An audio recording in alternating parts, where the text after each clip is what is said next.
Le plus gros problème des monteurs et des vidéastes aujourd'hui, c'est qu'ils n'arrivent pas à trouver leur propre style. On se dit tous, pourquoi lui, il fait des vidéos comme ça? Il a vraiment sa patte artistique, c'est vraiment sympa ce qu'il fait. Moi, ce que je fais, c'est qualitatif, mais pourtant, ça ressemble à du monsieur tout le monde. J'ai passé des mois, voire des années à copier les tendances, faire la même chose que ce que tout le monde faisait, en espérant un jour me dire, peut-être que moi, je vais me démarquer. Et là où tout a changé, c'est au moment où j'ai décidé de me concentrer sur ce que j'aimais vraiment. Et à partir de ce moment précis, j'ai commencé à me sentir à ma place et à me créer mon propre style. Et c'est exactement ce que je vais t'expliquer dans cette vidéo.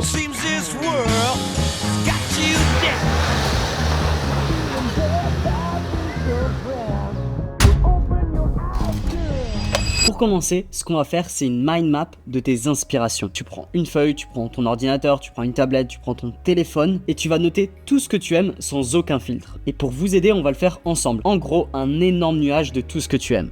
Donc dans un premier temps, on va vraiment noter la base. Et on va faire des petits nuages tout autour sur ce qu'on aime vraiment. Donc moi, basique, j'aime le filmmaking. Bien évidemment. King. Bon, désolé, j'écris très mal. Et vous comprenez. Ensuite, qu'est-ce que j'aime ? J'aime beaucoup le voyage, donc j'écris voyage. Ensuite, qu'est-ce que j'aime? J'aime le cinéma, donc je vais écrire cinéma. Ensuite, qu'est-ce que j'aime? J'aime la musique, on va écrire musique. Ensuite, qu'est-ce que j'aime? J'aime beaucoup le sport. Ensuite, on va dire que j'aime apprendre de nouvelles choses, tout simplement. Maintenant que tu t'es construit cette base, il va falloir aller un petit peu plus loin et creuser un tout petit peu plus. On commence par le filmmaking. Qu'est-ce que tu aimes dans le filmmaking? Donc moi, dans mon cas, j'aime créer des histoires, mais aussi avoir de la fiction. Ensuite, qu'est-ce que j'aime? J'aime beaucoup le color grading. Ensuite, j'aime beaucoup, on va dire, le montage. Vous voyez, le montage juste ici. Et dernière chose, j'aime beaucoup, je sais pas comment dire, mais on va dire, j'aime embellir. On va dire que j'aime embellir des choses simples. Maintenant, sur le voyage, c'est le fait d'avoir de l'inspiration. Ça me donne beaucoup d'inspi. Le sentiment de liberté. Ensuite, qu'est-ce que j'aime dans le voyage? C'est les paysages. Tout simplement, j'aime trop voir de nouveaux paysages, voir de nouvelles cultures. Tiens, paysage, et on va écrire culture, la culture. Maintenant, sur le cinéma, qu'est-ce que j'aime dans le cinéma?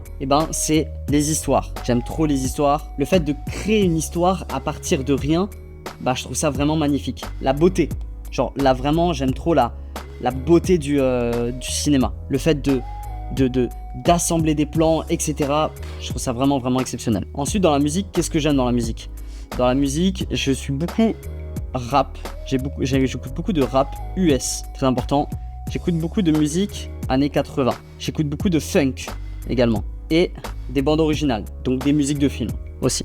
Voilà. Ensuite, dans le sport, le sport, c'est pas très compliqué. Moi, ce qui me fait vraiment vibrer, c'est la muscu. Voilà, donc maintenant, ça vous donne vraiment une idée de ce que vous aimez vraiment. Et on pourrait vraiment aller encore plus loin. Par exemple, dans le color grading, qu'est-ce que j'aime dans le color grading? C'est les couleurs vives. J'aime beaucoup les couleurs vives, donc on va dire orange and teal, etc. Ensuite, dans la fiction, qu'est-ce que j'aime? Dans la fiction, j'aime beaucoup l'action et la science-fiction et l'aventure. Tous ces trucs-là, c'est ce que j'aime beaucoup. Aventure et même, j'ai envie de rajouter les thrillers. Ensuite, si on prend le voyage, est-ce qu'il y a d'autres choses? Par exemple, les paysages. Alors, les paysages, ouais, mais les paysages de quoi? Moi, j'aime beaucoup les paysages dits des US, des États-Unis.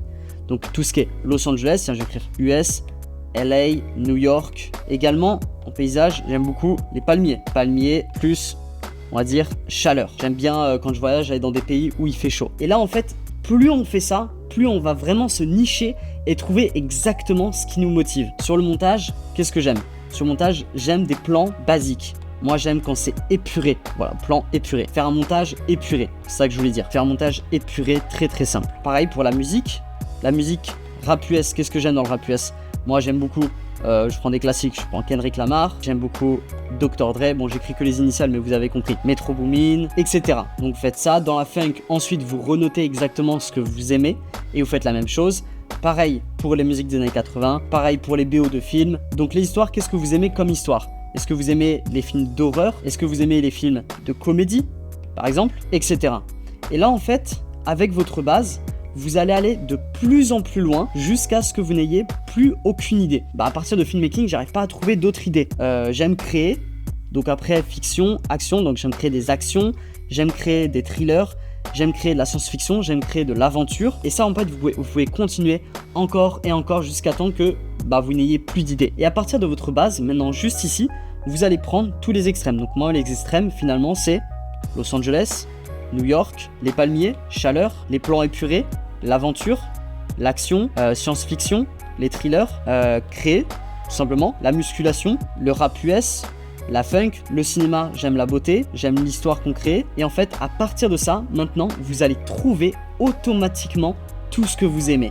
Et vous allez le raccorder. Et c'est à ce moment précis que tu vas commencer à avoir des patterns. Peut-être que tu es intéressé par les choses un peu vintage, ou alors tu aimes les trucs bruts, bien rythmés, ou alors très très lents. En vrai, peu importe. Dis-toi juste ça. Tout ce que tu aimes, ça va être la base de ton style. Et avec tout ce qu'on vient de voir, ça va largement t'aider. Même si dans ta tête, tu te dis, mais je sais exactement ce que j'aime. Le fait de le poser sur l'écrit, ça va t'aider et tu vas te dire, ah mais en fait, c'est vrai que je pensais pas forcément à tout ça. Donc prends bien le temps de faire tout ça. Et je t'invite exactement à faire la même chose pour uniquement les artistes que tu aimes, pour les gens que tu suis sur les réseaux sociaux, pour les films qui t'intéressent, les livres qui t'intéressent. Donc moi, ce que je t'ai donné, c'est vraiment un exemple, mais tu peux aller beaucoup plus loin. The beat goes on. KHJ Los Angeles. 331 in Los Angeles. This is the real dance Steve. Maintenant que tu as identifié tout ce que tu aimes, il faut que tu les organises quelque part. Moi, ce que je te conseille, c'est de créer une bibliothèque où tu vas mettre toutes tes inspirations visuelles et tu vas classer ça par catégorie, par type de contenu, on va dire. Là où tu as des inspirations avec de la typographie, là où tu as des inspirations avec de la lumière, là où tu as des inspirations avec des plans que tu aimes, là où tu as des inspirations avec du storytelling que tu aimes. À chaque fois que tu vas avoir un truc qui te plaît, il va falloir que tu le sauvegardes. Ça va devenir une ressource énorme pour toi quand tu veux créer. Tu vas plus partir de zéro, tu vas partir de ce que tu aimes réellement.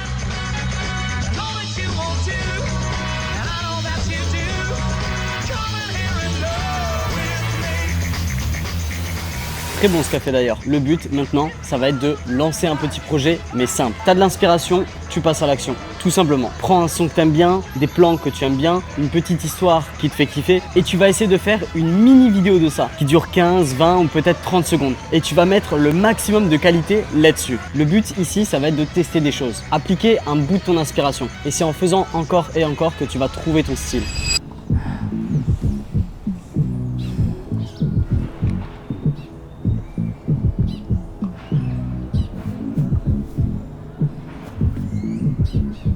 Étape numéro 4, assez controversée. Si tu veux apprendre vite, alors il faut que tu reproduises tout ce que les grands artistes ont déjà fait. Grands artistes ou youtubeurs, les personnes qui t'inspirent, tu m'as compris. Il faut que tu choisisses une thématique qui te plaît, avec un style visuel qui te plaît, avec un style de montage qui te plaît et que tu refasses la même chose.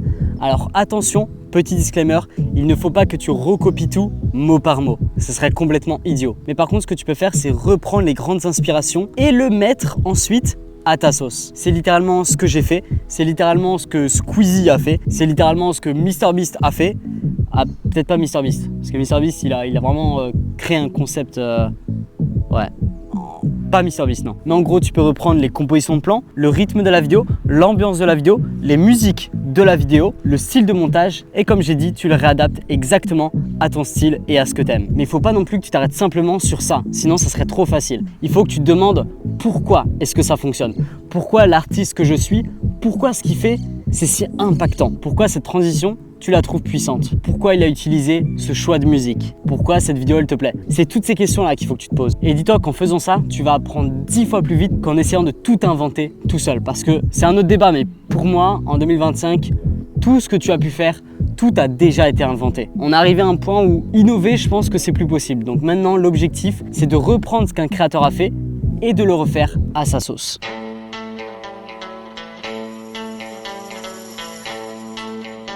À chaque fois que tu termines un projet, il faut que tu prennes le temps de faire un débrief personnel. Et il faut exactement que tu te demandes certaines choses. Qu'est-ce que tu as aimé faire? Qu'est-ce que tu as trouvé galère à faire? Qu'est-ce que je pourrais faire différemment la prochaine fois? En gros, il faut que tu apprennes de toi-même. C'est hyper important parce que c'est en regardant ce que tu as déjà fait que tu vas comprendre ce que tu aimes vraiment. Et en plus tu fais ça, plus ton style va se perfectionner. Je vous ai dit que c'était un travail qui était très compliqué. C'est déjà une chose de faire des projets pour soi. Mais c'est encore plus compliqué si en plus tu dois auto-analyser tout ce que tu fais. Étape numéro 7, répète, répète et répète encore une fois. Là, on est un peu plus sur de la motivation. Mais pour que tu réussisses à bien trouver ton style, en fait, il faut que tu répètes encore et encore. Parce que tu vas voir au fil des mois et même au fil des années, ton style va complètement changer. Et c'est en continuant qu'en fait, ça va faire une sorte d'entonnoir. Il va être très large et il va finir de plus en plus serré.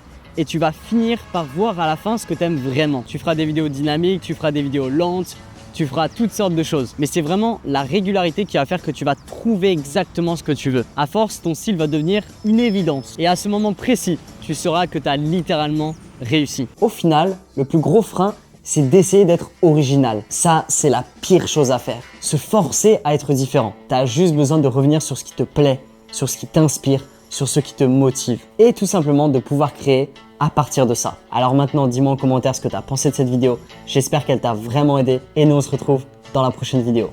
Ciao!